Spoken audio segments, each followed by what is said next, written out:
मकसद एक ही है कि बंगाल में मुसलमानों की पॉलिटिकल एजेंसी लीडरशिप बने, वरना सिर्फ हम गुलामी करते रहेंगे। और इसीलिए हम चुनाव में लड़ रहे हैं। इलेक्शन के पहले आके ये भाजपा सरकार क्या बोलती है? वादा करो नहीं छोड़ोगे तुम मेरा साथ, और इलेक्शन के बाद आप लोग क्या बोलते हैं? क्या हुआ तेरा वादा?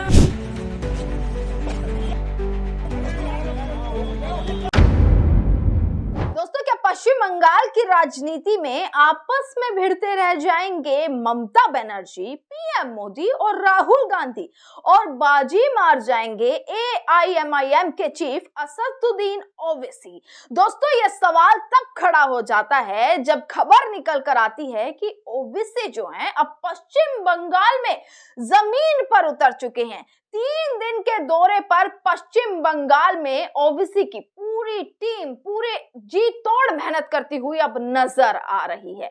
आपको बता दें, 3 दिन के दौरे पर ओवैसी दोस्तों पश्चिम बंगाल पहुंचे हुए हैं, और वीडियोस ऐसी निकल कर आ रही हैं कि पूरा जन सैलाब, आपको उमड़ी हुई भीड़ जो है ओवैसी के साथ नजर आ जाएगी, जो एक प्रश्न खड़ा कर देती है कि क्या ओवैसी बाजी मार जाएंगे और ममता बनर्जी, राहुल गांधी और पीएम नरेंद्र मोदी तमाम बड़ी बड़ी जनसभाएं कर कर आपस में भिड़ते रह जाएंगे। दोस्तों, आपको बता दें, पश्चिम बंगाल के चुनाव नजदीक है।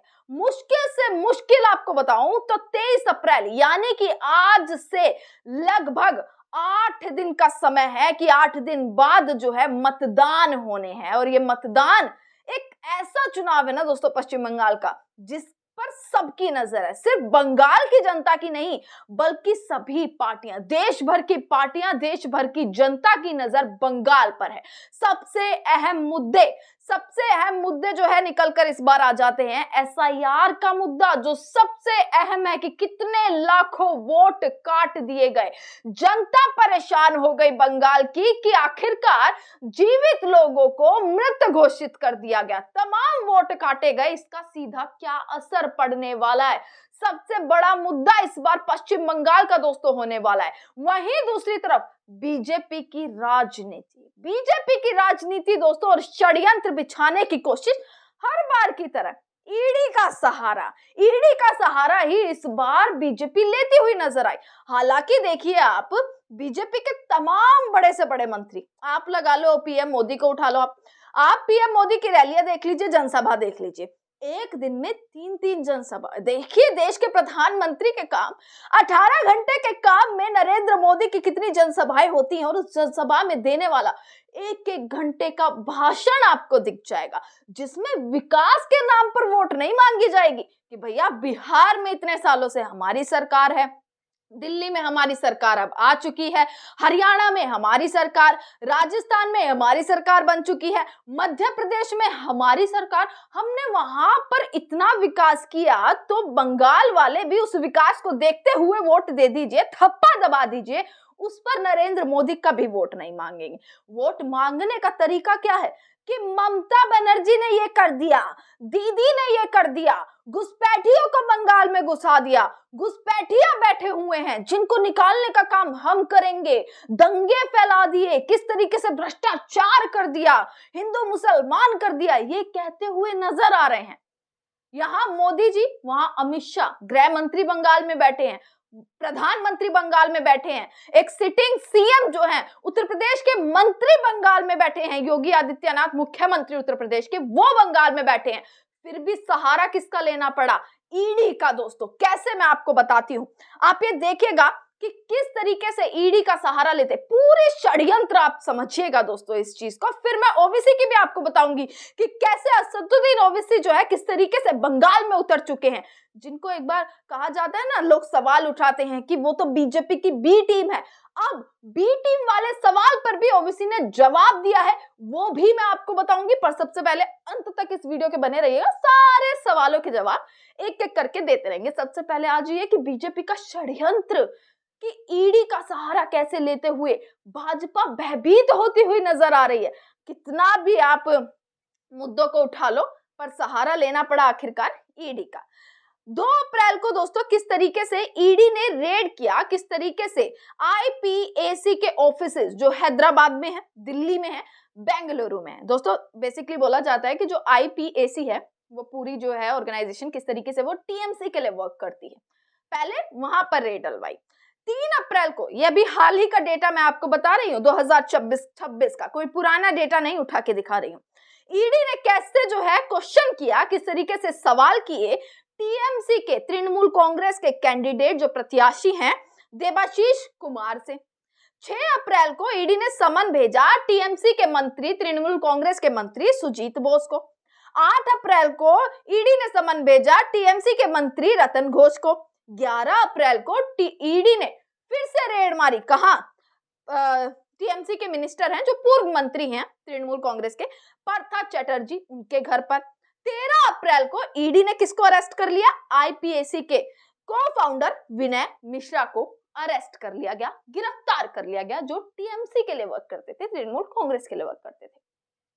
अब सोचकर देखिए दोस्तों कि ईडी का इस्तेमाल चुनावों के टाइम में बीजेपी कैसे करती है। दूसरी तरफ दोस्तों ममता बनर्जी पर भी आ जाते हैं। ममता बनर्जी की रैलियों में भी दोस्तों शानदार भीड़ देखने के लिए मिल रही है। एक के बाद एक कटाक्ष करती हुई ममता बनर्जी भी इस बार बंगाल में ऐसे नजर आ रही है। ममता बनर्जी ने तो दोस्तों मैं बोलती हूँ कि सीधा निशाना बीजेपी पर ही मारती है। एक के बाद एक बयान कहीं कहती हुई नजर आती है कि भैया आप एक बार सांप पर भी भरोसा कर लीजिए, पर बीजेपी पर आप कभी भरोसा नहीं कर सकते।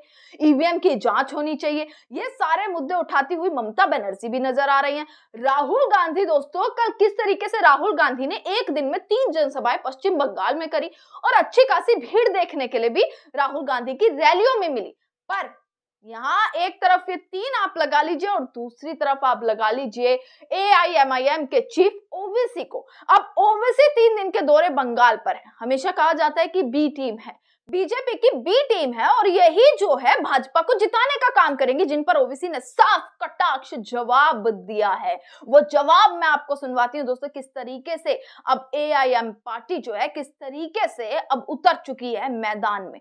और आप तस्वीरें देख लेंगे ना कि उनके प्रत्याशियों के साथ ओवैसी लगे हुए हैं प्रचार के लिए, प्रसार के लिए, जनता के लिए, और खास तौर पर मुस्लिम जो राजनीतिक है, मतलब उनका दायित्व, मुस्लिम दायित्व होना चाहिए बंगाल की, पश्चिम बंगाल की राजनीति में। उनको राइट्स मिलने चाहिए, पश्चिम बंगाल के मुसलमानों को पॉलिटिकल राइट्स मिलने चाहिए। सबसे बड़ा मुद्दा ओवैसी ने ये उठा दिया, जिसके बाद सीधा तरीके से यह आशंका लगाई जा रही है कि बंगाल का मुस्लिम इस बार कहीं ना कहीं ओवैसी के साथ नजर आ सकता है।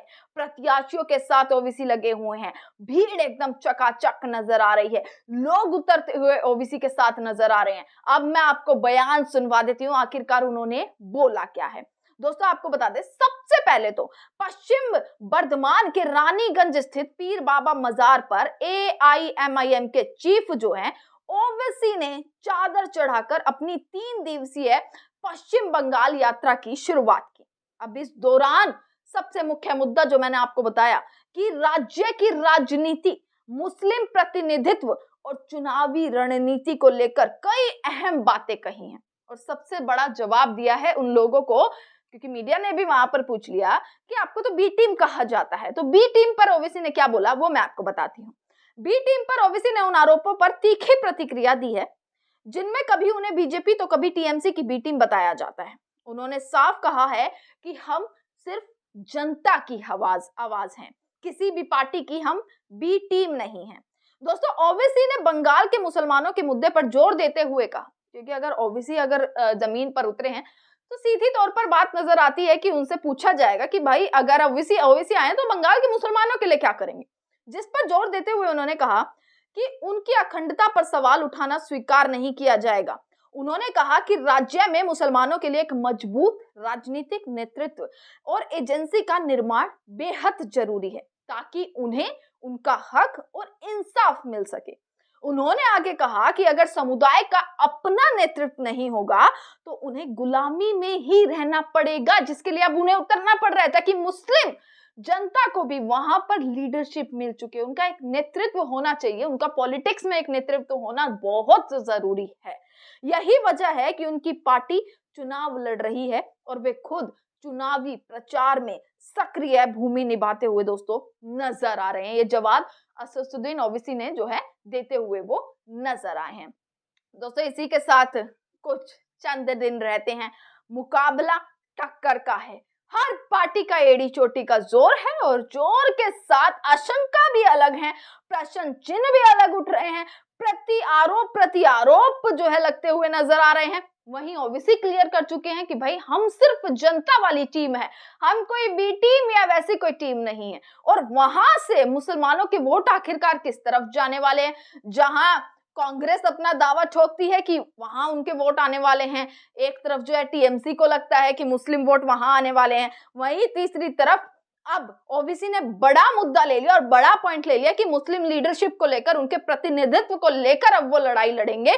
तो क्या अब मुस्लिम जनता, पश्चिम बंगाल के मुसलमान अब किस ओर जाने वाले हैं? बड़ा सवाल खड़ा हो जाता है। बाकी आपके सामने समक्ष समाचार हम रखते रहेंगे, तमाम बड़ी बड़ी खबरें आप तक पहुंचाते रहेंगे। बंगाल पर पैनी नजर रखिएगा, क्योंकि बंगाल का खेल ही शायद तय करेगा कि अगली बार लोकसभा चुनाव में क्या कुछ बड़ा हो सकता है।